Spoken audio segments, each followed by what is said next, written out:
Hi, Eric. My name's Josh. Thanks again for coming out to speak with us. My question for you was, do you think, other than the fact that you found Jeff at Stanford, would you have been able to launch Stubhub without going to Stanford Business School? And maybe a more general question is, obviously we have to go get our undergraduate degree, then get some work experience, but how important is it for us to go back and pursue an MBA other than getting some piece of paper that gives us recognition and something that says, we got our MBA?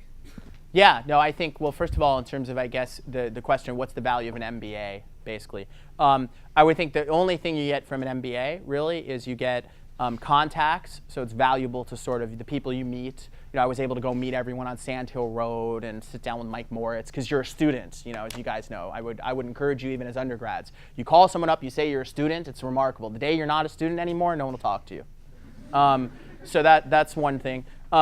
The second thing you get is you get a credential, as you said. So that's worth something. That's not, that's not crucial. It's not essential. It's helpful. It's not, but you have a piece of paper, which once you've been at the school and a lot of these places, you realize is not really, once you get in, anybody can get out. And then the third thing you get is quality of life. So if you've been in, basically you have a 2-year vacation.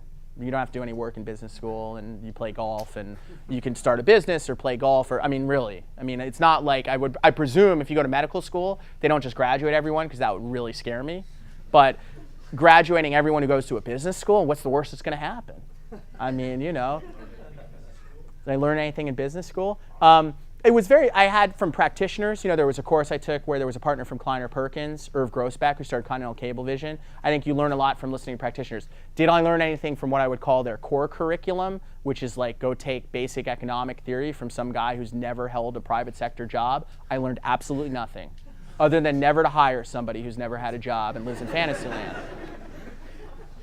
So I would, I would say to the question of, I think part of your question is, well, could I just start a business out of college? And obviously, that seems to have worked for Mark Zuckerberg and other people. What I would say is I would think about your choices in terms of where can you build your skill set. So I sort of think about if you want to start a business, ultimately, you need knowledge, contacts, and access to capital. So you need to actually have an idea and understand something. You need to know people to hire, to do things, and you need to get money.